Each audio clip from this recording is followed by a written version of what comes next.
Hello friends, ഞാൻ എൻ്റെ Vietnam മേർലി പ്ലാവിൻ്റെ ചുവട്ടിലാണ് നിൽക്കുന്നത്. ഞാനിതിനു മുമ്പൊരു വീഡിയോ ചെയ്തിരുന്നു. പക്ഷേ എനിക്ക് ഈ വർഷവും നന്നായി ചക്കകൾ ഉണ്ടായിട്ടുണ്ട്.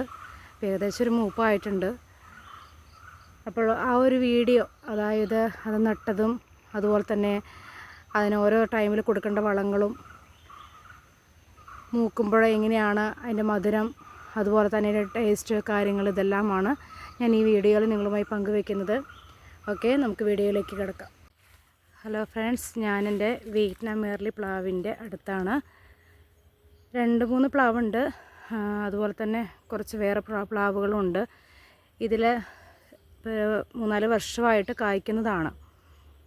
അപ്പോൾ ഞാൻ ഇതിന് മുമ്പ് വീഡിയോ ഇട്ടിരുന്നു. പക്ഷേ ഈ വർഷത്തെ ആദ്യത്തെ ചക്കയാണ്. ഒരെണ്ണം കാണാതെ പഴുത്ത് ചാടി താഴെ വീണ് പന്നിയെല്ലാം തിന്നിട്ട് പോയിട്ടുണ്ട്. പന്നിയൊക്കെ തിന്ന് കുരു മാത്രം ഇട്ടിട്ട് പോയിട്ടുണ്ട്. പറമ്പിലേക്ക് കയറി വരാൻ സമയം കിട്ടിയില്ല. അപ്പം അതുകൊണ്ട് പന്നി കൊണ്ടുപോയി. ഇങ്ങനെ താഴ്ഭാഗത്തൊക്കെ ആയിട്ടാണ് ചക്കകൾ ഉണ്ടായേക്കുന്നത്.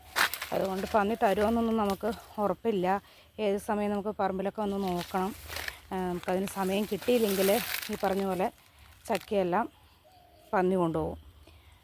ഇത് പന്നിയൊന്നും കൊണ്ടുപോകാതെ ഇങ്ങനെ തന്നെ നിൽക്കുന്നുണ്ട്. നമുക്ക് ഏത് രീതിയിൽ കിട്ടുമെന്നുള്ളതൊന്നും അറിയില്ല. മൂക്കാറാകുമ്പോഴായിരിക്കും ഇത് കൊണ്ടുപോകുന്നത്. അപ്പം കുറേ ചക്കകളാണെങ്കിൽ കരിയിലയിൽ ഈ മൂടി കിട്ടുന്ന രീതിയിലാണ് ഇട്ടിരിക്കുന്നത്. കരിയിലയിൽ പെട്ടെന്ന് വന്ന് കുത്തുന്ന സമയത്ത് കരിയില ഇങ്ങനെ മൂക്കിലേക്ക് ഇങ്ങനെ കയറുമ്പോൾ അതുങ്ങൾ കുത്താതെ തിരിച്ചു പോകും.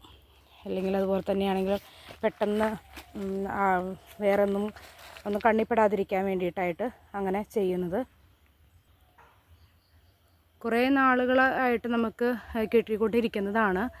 അപ്പോൾ ഇതിപ്പോൾ 3-4 വർഷമായി എനിക്ക് കിട്ടാൻ തുടങ്ങിയിട്ട്. ഈ ചക്കകൾ ഏകദേശം ഈ ഒരു വലിപ്പമൊക്കെ തന്നെയാണ് വരുന്നത്. കുറച്ചും കൂടി ഒരു വലിപ്പം വയ്ക്കും. ഏകദേശം ഒരു മൂപ്പായിട്ടുണ്ട്. എന്നാലും നമുക്കൊരു മാസം, 1.5 മാസത്തിനുള്ളത് പഴുത്ത് കിട്ടും. അത് നമുക്ക് പറിക്കാവുന്നതാണ്. വർഷത്തിൽ 2-3 പ്രാവശ്യമൊക്കെ ആയിട്ട് ചക്കകൾ കിട്ടാറുണ്ട്. അപ്പോൾ നമുക്ക് സീസൺ ചക്കയല്ലാതെ അല്ലാത്ത സമയത്ത് ചക്ക കിട്ടുന്നത് കൊണ്ടിപ്പോൾ ചക്ക കഴിച്ചൊന്ന് കൊതി തീരുമ്പോഴത്തേനും അടുത്ത് നമുക്ക് ചക്ക കഴിക്കാനുള്ള ഒരു ടൈമായി. അപ്പോൾ അതുകൊണ്ട് ചക്കയ്ക്കൊരു കൊതി നീട്ട് നിൽക്കുന്ന ഒരു രീതിയിലല്ലാതെ നമുക്ക് കിട്ടുന്നുണ്ട്. അപ്പോൾ വിയറ്റ്നാം മേർലിയിൽ ഇങ്ങനൊരു ഗുണമുണ്ട്.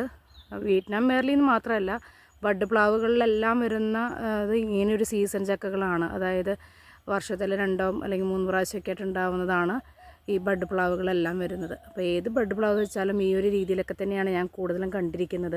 വിയറ്റ്നാം മേർലി മാത്രമല്ല, വിയറ്റ്നാം മേർലി, ആയോർ ചാക്ക്, അങ്ങനെ പല പേരുകളിൽ അറിയപ്പെടുന്നതെന്ന് മാത്രമേ ഉള്ളൂ.